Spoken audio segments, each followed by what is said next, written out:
네, 여러분 안녕하십니까? 2020년 2학기 실전 부동산 경매 강의, 오늘은 첫 개강이라 부동산 경매와 공매의 비교라든가 전체적인 부동산 경매의 절차, 프로세스를 설명하는 식으로 강의를 진행해 나가겠습니다. 그러면 오늘 강의할 목차를 전체적으로 한번 살펴보겠습니다. 먼저 제1장에서는 실전 부동산 경매 강의 어떻게 진행하고 왜 이런 강의가 필요한가에 대한 설명을 하겠고요. 두 번째는 2장에서 부동산 경매 절차 개관, 뭐니 해도 부동산 경매는 절차법, 즉 민사집행법에 따라 진행되기 때문에 절차에 대한 일반적인 프로세스를 머릿속에 그려놓을 필요가 있습니다. 그래서 2장에서 경매 절차를 전체적으로 살펴서 설명하겠습니다. 3장에서는 부동산 경매와 공매, 우리가 흔히 부동산 경공매를 배운다 이런 말을 많이 하죠. 그래서 경매는 법원이 주체가 돼서 진행하는 법원 통한 경쟁매매가 되겠고, 공매는 우리나라의 공적 자산을 매각하는 한국자산관리공사가 있죠. 영어로는 캠코, KAMCO라고 부르는 그런 기관인데, 거기에서 인터넷을 통한 전자입찰로 진행하고, 그 사이트 이름은 온비드, 영어로 ONBID. 그래, 네이버나 다음에 온비드 치시면은 공매에 대한 물건 같은 것을 확인해 볼 수가 있죠. 또 4장에서는 부동산 경매를 시작하는 마당에 성공 전략, 어떻게 경매 공부를 해서 여러분들이 부자가 될 수 있느냐, 또 부동산 재테크를 할 수 있느냐. 저는 그래서 이른바 이 강의의 기본 캐치프레이즈가 있습니다. 1억 갖고 10억 만들기 프로젝트.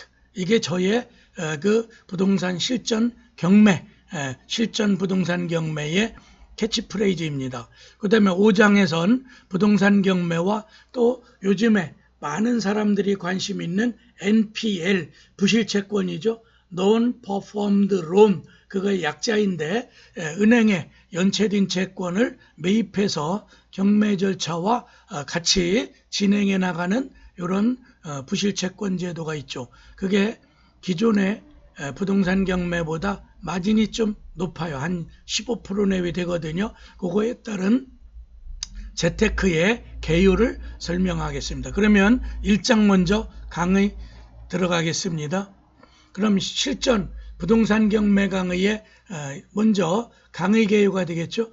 법원 경매 절차를 중심으로 실제 경매 사례와 경매 실무를 중심으로 실제적인 강의를 진행하고자 본 강좌를 개설한 것이다. 그래서 여러분들이 법원에, 법정에 직접 입찰 법정에도 참여하겠고, 또 지금까지 진행되어 오는 또 최근에 가장 따끈따끈한 지난주에 경매 사례가 어떤 게 있는지 이런 것들을 뉴스레터를 통해서 그때그때 실시간으로 여러분들에게 강의하려고 합니다. 그 다음에 이 부동산 경매를 여러분이 관심 갖고 또 제 강의를 수강하려는 목적은 부동산 재테크일 것입니다. 그래, 재테크에는 주식도 있고 또 채권, 사채나 국채 같은 고정 이자를 받는 채권들이 있죠. 또 그다음에 기타 자산관리, 보험 같은 것도 넓게 재테크 수단이 될 수도 있고요.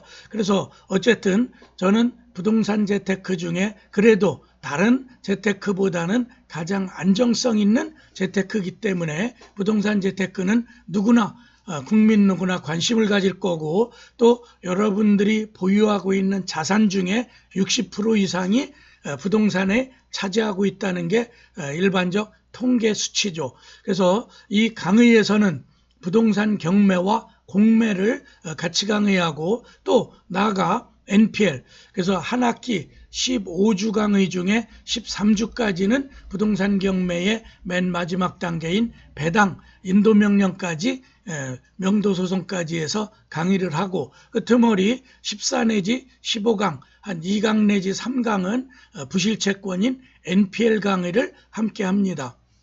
그래서 강의 교재도 하나는 부동산 경매 강의 그래서 실전 부동산 경매 노하우라는 도서출판 지금에서 출판한 걸 하고 또 하나는 나는 NPL이 좋다. 성식은 박사가 쓴 그 강의 교재를 선택해서 2개 강의를 묶어서 하는 것입니다. 그럼 먼저 부동산 경매의 부동산 경매란 어떤 개념인가 이걸 한번 살펴보겠어요. 그래서 부동산 경매 경매 그러면 옥션 그러죠. 또 부동산은 영어로 리얼 이스테이트 그래서 리얼 이스테이트 옥션이 되겠죠. 경매 청구 권리자의 신청에 의하여 법원 또는 집행관이 동산이나 부동산을 공매 방법으로 매도하는 것을 말한다. 그래서 일정한 지금은 법정에서 그 종이에 의한 비밀의 문서에 의한 입찰 방법을 채택하죠. 그래서 채권자인 경매 권리 청구권이 있겠죠. 그거에 의해서 법원 또는 집행관이 동산이나 부동산을 공매 방법 또 경쟁 입찰 방법을 통해 매도하는 것을 넓게 부동산 경매라고 한다. 그래 경매는 개별적 매매에 기하여 공평한 가액으로 환가를 즉 현금화죠. 환가를 가능하게 하는 방법이다. 경매를 국가기관 즉 한국자산관리공사 캠코에 행하는 경우 이를 공매라고 한다. 그래서 법원이 주체가 될 때는 경매란 일반적 용어를 쓰고 한국자산관리공사가 체납된 세금을 압류해서 공매 처분하죠. 또 그 다음에 행정재산으로서 더 이상 불용 행정재산 쓰이지 않는 재산들 그래서 가령 경찰차 또 경찰의 오토바이라든가 또 폐철로 이런 것들을 한국자산관리공사 또 그 다음에 부실금융기관으로서 파산된 거기에는 재금융권 이런 데서 파산이 좀 나오죠. 그럴 때 한국자산관리공사를 통해서 매각해요. 그래서 그런 것들을 넓게 유입재산이라고 해요. 유입재산. 또 이제 그 경매에 의해 세 번째 문단 금전채권에 관한 강제집행에 있어서의 환가는 원칙적으로 경매에 의하며 여기서 환가라는 건 부동산이나 유체동산이나 이거를 현금화 시켜가는 그런 걸 한자어로 환가 바꾸로 한자에다가 갑가짜겠죠. 같이 할 때 그중 법원 판결에 의한 경매를 강제경매라고 한다. 그래서 강제경매와 임의경매를 경매할 때 구분하는데 절차는 거의 대동소이하기 때문에 절차에 있어서 실익은 없지만 어쨌든 처음에 그 채권 강제 집행하는 문서나 집행 권원이 판결, 이행 판결 또는 공정증서에 의한 그 문서에 의해서 할 때 그거를 강제경매, 강제 매매수단이라는 뜻이고 그 다음에 저당권, 질권 등의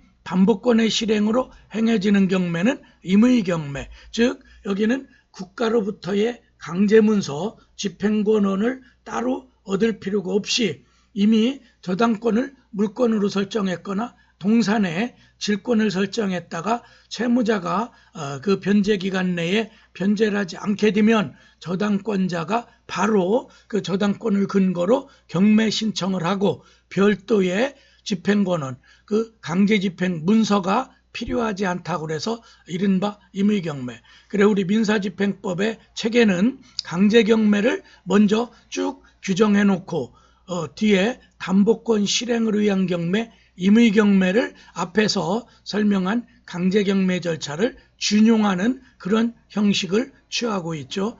경매의 정의였고요. 그 다음에 부동산 경매의 의의, 여러분들이 또 경매를 공부할 때 경매를 처음에 막연히 경매가 돈이 된다는데 또 주변에 경매로 돈 벌었다는 사람을 많이 얘기를 들어서 관심은 있지만 뛰어들기를 어려워하는 데는 몇 가지 경매에 대한 오해 또는 편견이 있기 때문이라고 저는 생각해요. 그래 보통 경매는 어렵다, 위험하다, 돈이 많아야 한다고 생각하는 그런 오해 또는 편견을 갖고 있죠. 그러한 오해는 권리 분석, 즉 제가 지금 강의하는 이 실전 부동산 경매도 한 60, 70%가 법률, 그중에 대표적인 법이 민사집행법, 또 그 다음에 물권법, 민법의 한 파트인 물권법, 또 그 민사특별법에 해당되는 주택 임대차보호법, 상가건물 임대차보호법, 이런 게 바탕이 돼서 이해할 수 있고, 또 그 다음에 부동산 공시법, 부동산 등기법이라고 그러죠. 그 법을 어느 정도 기본을 쌓아야 그 경매에 대한 문서 같은 걸 해석하고 또 경매 절차를 이해할 수 있거든요. 그래서 권리 분석, 즉 그 권리에 의한 인수돼야 되거나 소멸되는 그런 게 처음에 조금 접근이 어렵죠. 관련 법규를 정확히 몰라 돈을 잃게 될 것 같다는 위험성, 또 불안감이죠. 하나 이유이고, 또 다른 이유로는 경매 매물에 사는 사람을 내보내는, 즉 명도, 인도명령 과정이죠. 신체적, 정신적 위협이 발생할 것 같다고 생각하기 때문이, 그래서 어렵다는 편견, 위험하다, 또 이런 편견이죠. 그 다음에 또 돈이 많아야 된다. 일단 부동산은 일반 다른 자산보다는 좀 비싸죠. 최소한 몇 천만 원대부터 시작해서 몇십억, 몇백억까지 가격이 형성되겠죠. 그러다 보니까 막연히 부동산은 돈 많아야 해야 되고 함부로 못한다. 그런데 제가 강의해 나가면서 여러분들에게 또 성공 전략, 오늘 2교 시점에서 설명하게 되는 그 파트에서 돈이 처음에 저는 한 푼도 없어도 된다, 뭐 이런 얘기도 하는데 그건 너무 극단적이고, 왜냐면은 입찰할 때 보증금 같은 것도 서울보증보험에서 다 보험증권으로 대체해서 제출할 수가 있거든요. 근데 자기 돈이 보통 모든 사업이 그렇듯이 자기 자본이 한 40% 정도는 보유하고 있어야 되는 거죠. 그래 처음에 작은 빌라부터 시작해서, 그래서 저는 제가 강의하는 데가 천안 단국대니까 천안 중심으로 얘기하면 빌라 같은 게 7천만 원 선에 시가로 거래되는데 경매로는 한 80, 75%에 사게 되면은 한 5천만 원 정도가 초기 자금이 필요하죠. 그런데 그 중에 한 내 돈 처음에 5천 정도의 입찰이 들어간다면 10%니까 500만 원이죠. 그래서 자기 자본 일단 한 2, 3천, 많으면 4천 정도 있으면 되겠고, 또 그 다음에 낙찰이 되고 나면 그 최고가 매수 허가서를 가지고 금융기관에 가면 제1금융권은 60%가 대출 기준이고 낙찰가에, 그 다음에 제1금융권은 70%, 80%까지 또 협상을 잘하게 되면 90%까지 대출받을 수 있죠. 그러면은 가령 5천만 원이면 80% 잡아도 4천만 원까지는 대출로 떼올 수가 있죠. 그럼 자기 돈 1,000만 원만 있어도 빌라 한 채를 사서, 또 그 다음에 그걸 자기가 재테크 수단이니까 임대를 하겠죠. 그래서 임대를 놓게 되면은 보증금이 나올 것이고, 전세로 놓으면은 5천짜리라면은 보통 3천에서 4천 정도가 전세금이죠. 또 아니면은 월세로 놓게 되면 2천만 원 정도는 보증금이고, 거기에서 월세로 많으면은 100만 원까지 받아낼 수가 있죠. 그러면 그 돈을 가지고 또 두 번째의 빌라나 또 그 정도 규모의 그 다세대 주택 이런 걸 또 입찰해서 사는 거죠. 그래서 1년에 4, 5차례를 하다 보면은 처음에 종잣돈 5천만 원을 시작한 게 한 2, 3년 되면은 1억, 2억 이렇게 붙어 나가죠. 거기에 이제 시세 차익도 있을 거고, 또 그 다음에 그걸 되팔아서 회수하고, 이런 식으로 해서 한 3년 내지 5년 내에 자본금, 자기 종잣돈 1억을 가지고 10억의 그런 프로젝트는 가능한 거고, 절대 거짓말이나 사기가 아닌 거죠. 제가 여러분들에게 대학 교수로서 강의하는데 어떠한 거짓말이나 사기를 해서 버티겠어요. 저도 이 부동산 이런 관련된 강의한 게 단국대 정책경영대학원에서 2005년경부터 시작했으니까 올해로 15년이 넘었고, 또 이 단국대 평생교육원 실전 부동산 경매 강의를 개설해서 지금까지 강의해온 게 올해로서 8년이 넘었죠. 그래서 저도 부동산 쪽에서는 베테랑이고 우리나라의 1% 안에 들어가는 전문가로 자부할 수 있겠죠. 제 전공은 민법, 특히 제가 대학 박사 논문 쓴 건 공동저당권의 실행에 관한 연구, 그 중에 3분의 1은 공동저당권의 물권법에서의 본질, 또 특성, 또 그 다음에 공동저당권의 그런 것들을 연구했고, 또 그 다음에 공동저당권 실행이니까 저당권 실행은 곧 경매죠. 그래서 경매에 대한 논문이 한 350페이지 중에 한 200페이지, 한 150페이지는 그 물권의 본질적인 접근을 해봤죠. 그 중에 자유선택권 같은 걸 강조해서 연구했고요. 어쨌든 저의 전공은 그 중에 경매에 관련되는 부분이기 때문에 그 박사 논문 쓰에 많은 고민해봤겠죠. 그래서 이러한 돈이 많이 든다는 이런 오해도 다 경매제도를 알고 보면, 시스템을 알게 되면 불식된다, 없어진다. 따라서 이러한 오해를 불식시키고 경제적 자유 시스템을 완성하는 부동산 경매 재테크의 지름길로 여러분을 안내하고 인도하고자 하는 게 바로 저의 실전 부동산 경매 강의라고 보시면 되겠어요. 그래 저는 또 가끔 농담으로 이런 캐치프레이즈 해요. 보통 기독교 미션스쿨 가면 진리가 너희를 자유케 하리라. 뭐 성경에 있는 말이겠죠. 그래서 하나님의 말씀이 곧 여러분들을 어떤 신앙으로 인도해서 자유롭게 한다. 어떤 이제 영적 자유겠죠. 그런데 저는 그걸 바꿔서 패러디해서 뭐라고 그러냐면 화폐가 당신들을 자유롭게 한다. 화폐가 너희를 자유롭게 한다. 즉 여기서 말하는 경제적 자유 시스템을 완성하는 게 곧 경매, 부동산 경매를 통한 재테크. 그래서 어느 정도 자산이 형성돼서 한 2, 30억만 되면 여러분들이 어떠한 생활로부터의 윤택과 자유를 가질 수 있다. 그래 그 남는 시간에 여가를 활용한다라든가 뭐 이런 거죠. 그래서 경매에 대한 오해와 편견을 버리라는 게 오늘 개강의 강조점이에요. 그 다음에 가로 1번에 권리 분석이 쉬운 물건부터 입찰하기 시작해라. 어려운 물건 달려들면은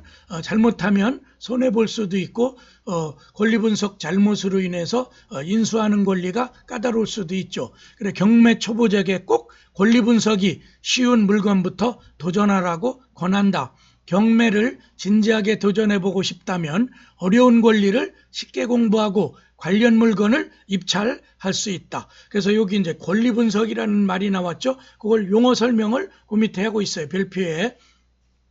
권리 분석, 경매를 통해 매입하고자 하는 부동산에 법률 문제가 있는지를 분석하는 절차를 말한다. 즉 법적 권리를 분석하는, 그래 법률을 다루는 전문가 직업의 최상위에는 변호사가 있겠고 또 법무사가 있겠고 또 부동산의 전문가라고 볼 수 있는 공인중개사들 뭐 이런 또 그 언저리 직역에 또 법률을 전문으로 하는 그런 직업들 많죠. 그래서 그런 분들이 이런 권리 분석에 능할 것이에요. 부동산 등기부도 잘 보고. 저도 그래서 한때 사법시험 공부를 하다 실패하고 법률사무소 로펌의 사무장으로 서초동에서 한 15년 정도를 근무한 경력이 있어요. 그때 민사소송도 배웠고 형사소송 또 그 다음에 회사 법인에 관련되는 여러 가지 분쟁을 다뤄봤죠. 그중에 특히 부동산 소송을 하다 보면은 부동산의 그 권리 분석을 안 할 수가 없죠. 그 다음에 저는 현재 로펌에도 소속해서 천안에 개인 사무실도 있고, 그래서 그 중에 이제 일부 소장 같은 것도 써서 제출도 해드리고 또 그 다음에 등기도 직접 하러 다닙니다. 그래 최근에는 제가 천안에 있는 증여등기 같은 걸 하러 일주일 전에 왔다 갔다 한 적도 있고 등기소에. 그래 여러분들의 실무적인 걸 완벽하게 전달해 드릴 수 있고 또 이 권리 분석에 대해서만큼은 거의 뭐 이런 말 제 스스로 하기가 좀 그렇지만은 바둑으로 치면 10단의 경지에 이르지 않았을까 이렇게 봐요. 그래서 이 권리 분석이 까다로운 거는 법의 여러 가지 관련 상관관계 연계된 법률적 거미줄을 실타래 풀듯이 풀어내는 거거든요. 그래서 최고가 매수인으로서 낙찰 금액 외에 별도의 인수할 권리가 있는지. 그래서 이때 권리 분석의 기초가 뭐냐면 말소 기준 권리를 찾아내는 거예요. 즉 지워지는 것 중에 가장 중심, 그 말소 기준 권리 기준으로 그 이전에 설정된 권리나 물건들은 인수받고 승계되죠. 낙찰자에게. 그리고 말소 기준 권리 이후의 권리는 다 소멸하기 때문에 법원이 다 지워주죠.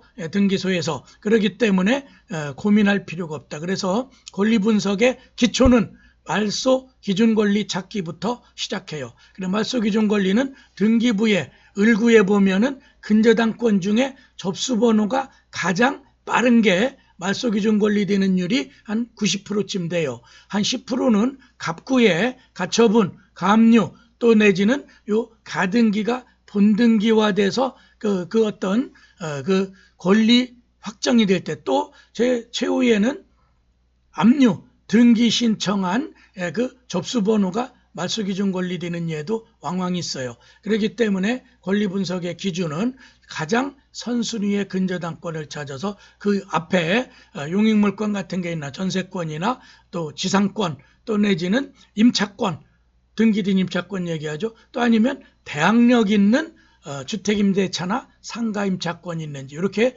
분석해서 인수 문제를 따져보고, 또 그 다음에 말소 기준 권리 이후엔 일반적으로 소멸하기 때문에 크게 문제는 안 되지만 어쨌든 그 이후 건 법원이 싹 지워져요. 그런 면에서 경매가 아싸할 수도 있어요. 왜냐하면 그 모든 등기부상 권리관계는 법원이 청소해 주거든요. 싹 지워주죠. 그런 면에서 권리분석이라는 개념이 중요하고, 제 강의의 한 3분의 1 정도가 권리분석 얘기고, 또 그 다음에 경매는 또 하나 있는데 물건 분석하는 방식. 이건 이른바 부동산을 보는 안목이라고 한마디로도 할 수 있고, 부동산 내가 매입하려는 물건을 가치 평가하는, 그래서 경매 공부는 두 가지예요. 권리 분석의 법률적 관계, 인수 내지는 소멸되는 법적 관계를 분석해서 내가 이 물건을 낙찰받았을 때 과연 깨끗하게 될 것인가, 골치 아프지 않을 것인가.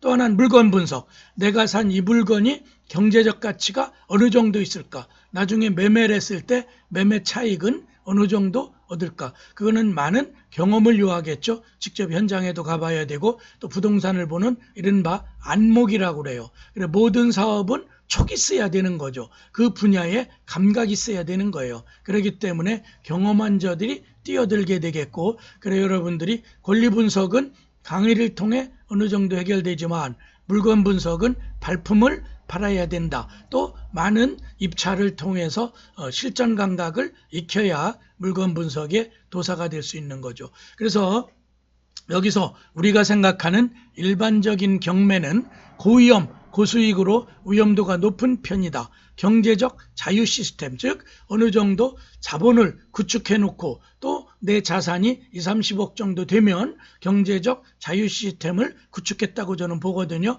굳이 어려운 매물이 아닌 쉬운 경매면 부동산 재테크로서 충분하다. 그래서 처음에는 제가 권하는 게 빌라나, 그렇죠, 권리 분석이 간단하고 또 크게 명도 같은 거 조금 골치 아플 수는 있어도 문제가 없을 수 있고, 또 그 다음에 다세대 주택, 작은 물건부터 시작해서 또 아파트, 그 다음에 일반 주택, 또 상가 건물, 그 다음에 마지막에는 토지 쪽에 큰 물건들, 임야 같은 걸 매입해서 재개발한다라든가, 또 그 개발 업무를 하는 거죠. 지목 변경 같은 걸 통해서 돈, 그래서 경매, 부동산 투자의 마지막, 재테크의 마지막 수단이나 꽃은 뭐라고 보냐면은 토지 재테크라고 보는 거예요. 땅에 대한 재테크가 부동산 투자의 종점이다. 전 그렇게 봐요. 그 다음에 실전 부동산 경매 강의 서설에 경매 초보자 경우 경매 구조를 파악하고 작은 수익을 내는 쉬운 물건에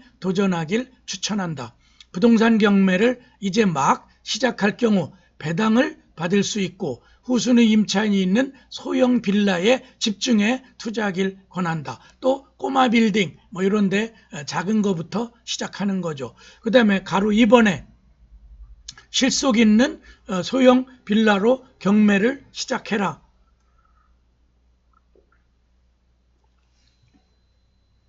부동산 업계에서 일반적으로 소형 빌라라고 하면 전용 면적 60평방미터, 약 18평 이하인 일반 빌라보다도 더 작은 전용 면적 50평방미터, 약 15평 내위 다세대 주택, 또 그 다음에 조그만 그 도시형 생활주택 분양된 걸 얘기하죠. 이하의 빌라를 의미한다. 그러니까 자꾸 뭔가는 서민들이 사는, 실무에서는 이를 꼬마 빌라 또 이렇게 부르고, 보통 방 2개 정도죠. 안방 하나 있고 작은 방 하나, 또 가운데는 조그만 거실이 있겠죠. 이하 구조를 갖추고 있다. 추천 이유는 첫째, 불황에 강한 꼬마 빌라가 되고, 둘째, 소액 투자가 가능하고, 제가 천안 기준으로 한 5천만 원 정도면은 경매로 살 수 있거든요. 7천만 원짜리에 75%. 또 세 번째, 탄탄한 수요층, 즉 1인 가구가 증가하고, 또 서민들, 그렇죠, 신혼들이나 이런 분들은 작은 방 하나 안방 쓰고 하나는 뭐 옷방이나 또 이제 자기들 여유 있는 그 정도로 쓰는 거죠. 그래서 방 2개짜리니까 뭐 이제 25평 이상이면은 보통 방이 3개죠. 우리나라 주택 구조상. 또 33평형이면 3개 정도 되잖아. 그렇죠? 그다음에 그래서 요 3가지의 장점이 있기 때문에 소형 빌라에 투자하기 시작해라. 거기에 관심을 집중하라. 처음에 시작할 때는 한 1억 내외로 시작한다고 보죠. 또 가로 3번에 관리하기 쉬운 경매 체크노트를 작성해라. 그래, 모든 건 여러분들이 집에서 가사활동을 하실 때도 여러분이 뭐래요? 거기에 가계부를 작성하고, 또 여러분들이 조그만 사업체, 개인 사업이든 중소, 아주 어떤, 또 그다음에 이제 요즘에 이제 많이 되는 뭐 이제 소상공인, 이런 분들도 뭐를 해, 장부를 다 쓰잖아요. 그렇죠? 하다못해 금전출납부, 또 아니면은 격리를 통해서 되게 여직원 하나는 그런, 요즘에는 이제 전자로 다 작성하지만은 옛날에는 그 이제 옆에 보면 붉은색이 칠해져 있는 그런 우리 이제 장부가 있죠. 그래서 이제 저는 여기서 강조하는 게, 경매를 시작할 단계부터 경매 체크노트, 체크리스트를 만들고, 또 그 다음에 경매 절차표 같은 걸 늘 그려가면서, 그래서 여러분들이 정리 안 될 때는 백지 놓고 자기 나름대로 생각을 정리하듯이, 제가 강조하는 건 경매 절차표를 크게 그려보고 또 체크리스트를 만들어서 실수를 하지 않게끔 체크해라.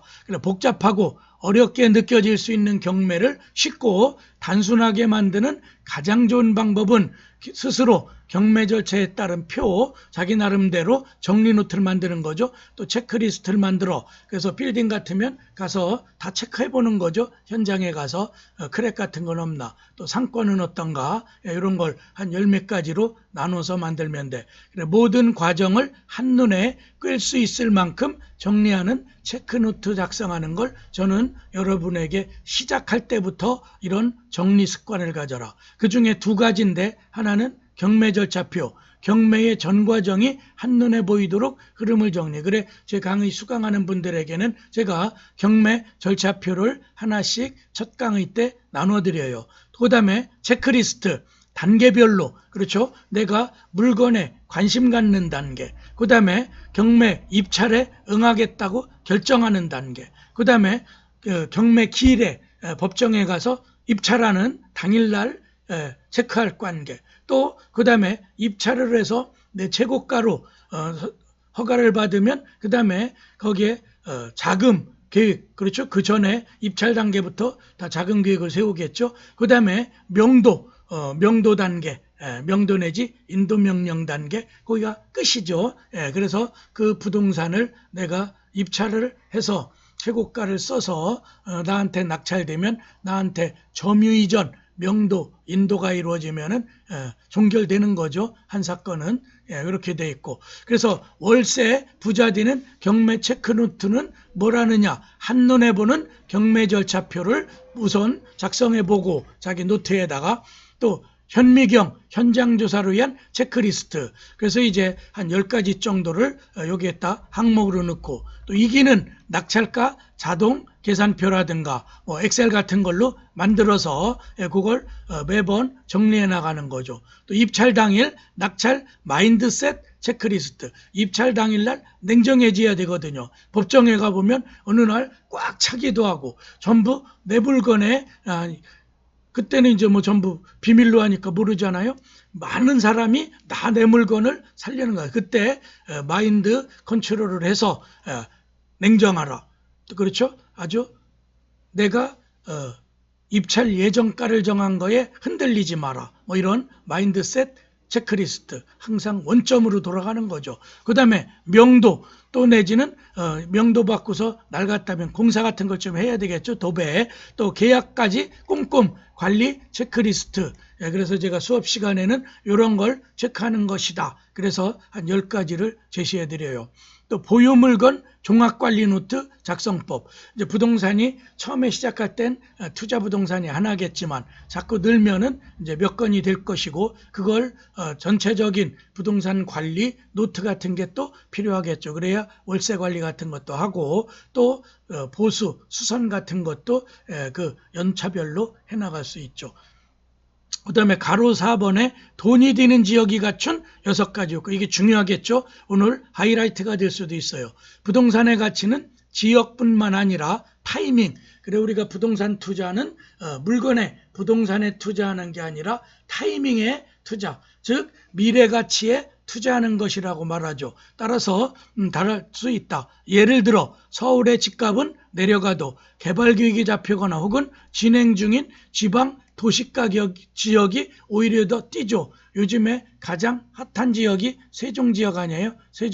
세종특별자치시. 또 천안도 조금 뜨겁긴 하지만 천안보다 약간 상향된 경기도, 바로 평택이죠. 평택에 삼성전자가 거기에 90만 평짜리 그 공장이, 반도체 공장이 지금 건립돼 있고, 또 그 다음에 미군 부대가 이전 와서 거기에 이제 완전 이전했죠. 또 그 다음에 LG. 그래서 그 평택이 평택항을 중심으로 중국을 겨냥한 그런 물류 시스템이 편리한 곳에 돼서 지금 세종특별자치시 평택이 제가 추천해주는 지역 중에 가장 뜨겁고, 또 그 다음에 부산에 뭐 이제 일부, 또 대구의 일부, 또 요즘엔 대전까지 들썩이고 있는데, 대전에 요즘에 또 신규 분양하는 아파트를 주목하라. 저는 그런 지역을 추천해 드려요. 따라서 부동산 경매를 통해 수익을 내기 위해서는 오르는 물건, 즉 기대가치, 향후 부동산 가치가 좋은 것, 특히 땅, 토지 투자는 5년 정도를 기본으로 보는데 5년 내지 10년을 보고서 투자하는 거죠. 그런 오르는 물건을 고르는 눈, 안목을 갖춰야 된다. 그래서 토지 같은 경우 재개발 호재를 예상하고 투자하는 거죠. 그래, 안목을 키우는 공부가 더욱 절실한 4차 산업혁명 시대이다. 그래, 앞으로는 인공지능이 일부를 담당하겠죠. 그래서 소액 경매로 돈 되는 지역, 이른바 저평가된 지역. 내가 볼 때는 저 지역이 더 오를 가치가 충분한데 부동산 가격이 너무 싸다. 공시지가를 비롯해서 시가도. 그게 이제 첫째 기준이고, 둘째 기준은 소액 투자 가능 지역. 그래서 서울 수도권은 좀 비싸니까 비수도권, 즉 제가 추천하는 천안, 아산, 또 서산당진, 그 다음에 평택, 이런 데가 넓게 보면 수도권에 들어갈 수도 있지만 서울의 도시과밀 억제권역을 벗어나서 그 인천광역시나, 또 그 다음에 과천시, 또 그 다음에 용인, 판교, 그 다음에 분당, 이런 데는 너무 올라서 몇억 가지고는 매물을 잡을 수가 없죠. 그래서 거기보단 조금 내려온 평택, 또 그 다음에 용인 밑에 안성지역이라든가 또 천안, 아산지역, 저는 이런 곳을 소액 투자 가능 지역으로 추천해드리고, 또 대학가 언저리, 요즘엔 뭐 코비드19 때문에 대학가도 별 재미가 없지만 왜 비대면으로 학생들이 안 나오니까요. 그래서 이제 대학가 언저리에 식당이나 소상공인들이 매우 어려운 위험에 닥쳐 있죠. 그렇지만 그래도 평균적으로 대학 언저리는 불황이 다른 지역에 비해 적다고 보는 거죠. 그래서 대학 언저리에 원룸 투자라든가 또 그런데 상가, 꼬마 빌딩 같은 걸 사보는 거죠. 또 산업단지가 일반적으로 거기에는 계속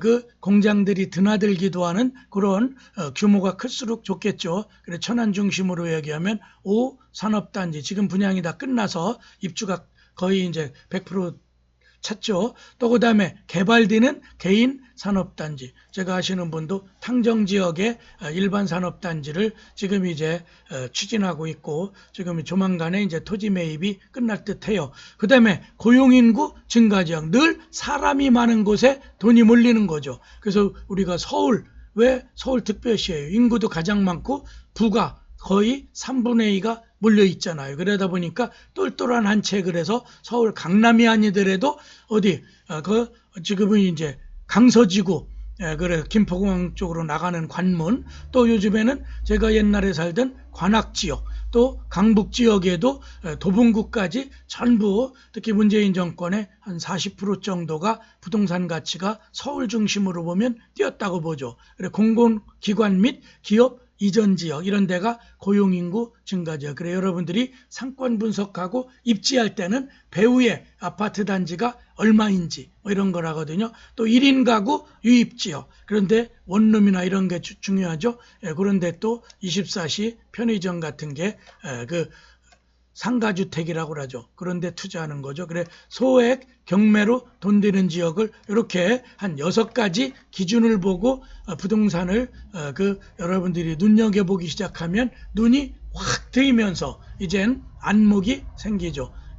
그래서 6가지 조건 중 마지막에 있는 1인 가구 유입 지역에 관심을 가질 필요가 있다. 한국 사회는 학업, 취직 등의 사유와 더불어 3040의 비혼 인구 증가, 그래서 사회적 문제도 되고 있지만 인구 절벽 문제죠. 또 중장년층의 이혼으로 인해 1인 가구가 눈에 띄게 늘어나고 있다. 그래서 1인 가구가 입주할 수 있는 그 사람들이 모여있는 이런 곳이 장래 기대 가치가 큰 곳이다. 또 대체로 1인 가구는 경제적 여유가 부족한 경우는 많아도 도심에서 벗어난 저렴한 지역을 찾는 경향을 보인다. 그래서 서울에 부동산이 문재인 정권에도 뛰니까 어디냐면은 부천 또 그다음에 인천 제가 사는 지금 현재 인천 송도거든요. 송도도 제가 5년 전에 가서 살기 시작했는데 지금 평균적으로 1억 이상 프리미엄이 붙어 있어요. 분양가에. 또 부천 지역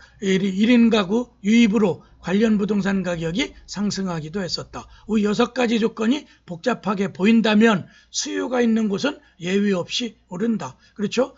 경제법칙, 수요 공급의 법칙에 따라 수요가 많으면 그렇죠? 공급 곡선은 우하향하고 수요 곡선은 우상향하잖아요. 그게 만나는 곳이 이른바 그 균형점이고 매매 가격이 결정되는 거죠. 그래서 수요가 많은 곳을 찍어라. 또 사람이 많이 몰리는 곳을 찍어라. 이런 점 한 가지만 숙지해도 투자하는데 초보는 충분하다. 수익이 나는 투자 장소를 알아내는 제일 법칙은 수요와 공급이라는 이른바 경제원칙. 아담 스미스가 수요 공급 곡선을 그려낸 거죠. 꼭 기억해둬야 한다. 부동산 입지를 보는 안목을 키우면서 동시에 체크노트를 꼼꼼하게 숙지해 경제적 자유 시스템을 완성하는 것은 어렵지 않을 거라 생각한다. 그래 1년에 3건 이상씩 3년이면 10건이 되는데 10건 정도가 이제 내의 부동산 투자가 되면 그때는 10억 내외를 바라볼 수 있죠. 부동산 가치가 10억으로 뛰어버린 거죠. 3년 후부터는 부동산을 통해 월 200만 원의 고정수익, 즉 월세. 그러니까 여러분들이 한 3년 정도만 저희의 강의를 통해서 기초를 쌓고 3년 정도의 빌라 10건 정도를 여러분이 투자해서 자기 이름으로 갖고 있다면은 그때 월 200만 원. 그래 또 옛날엔 뭐 부동산 경매 투자 서적 중에 제목이 직장에 월급 받기보다 나는 월세 받는 이런 부동산 재테크 그런 투자자가 되겠다. 이래서 과감하게 이런 경매 투자를 하라. 이런 뭐 단행본도 나오고 그랬었죠. 아울러 부동산을 보유하고 있다 보면 집가 상승 또 주택가 상승 건물 상승. 그래 부동산은 일반적으로 오른다고 보죠. 예, 매도 차익도 기대할 수 있다. 그래서 주식, 그다음에 대표적인 부동산 하나는 안정성. 부동산이 그렇죠. 주식은 불안정하지만 환가, 현금화하기가 편하고 부동산은 환가는 조금 어렵지만 안정성. 그래 포트폴리오 전 짜라고 그러는데 6대4 부동산에 60% 자기 자산을 투자하고 40%는 주식에 투자하라. 주식 또는 채권, 이런 황금성 있는 그런 자산을 나눠서 포트폴리오 짜라. 그래 실전 부동산 경매 강의, 제가 하는 이 본 강의는 종잣돈 1억 갖고 10억 만들기 프로젝트, 여기다 밑줄 쫙 1억 갖고 10억 만들기 프로젝트를 지금 바로 시작하자. 1교시 여기까지 하고 10분 쉬었다가 부동산 경매 절차 전체적인 부분을 설명해 드리겠습니다. 10분간 휴식하겠습니다.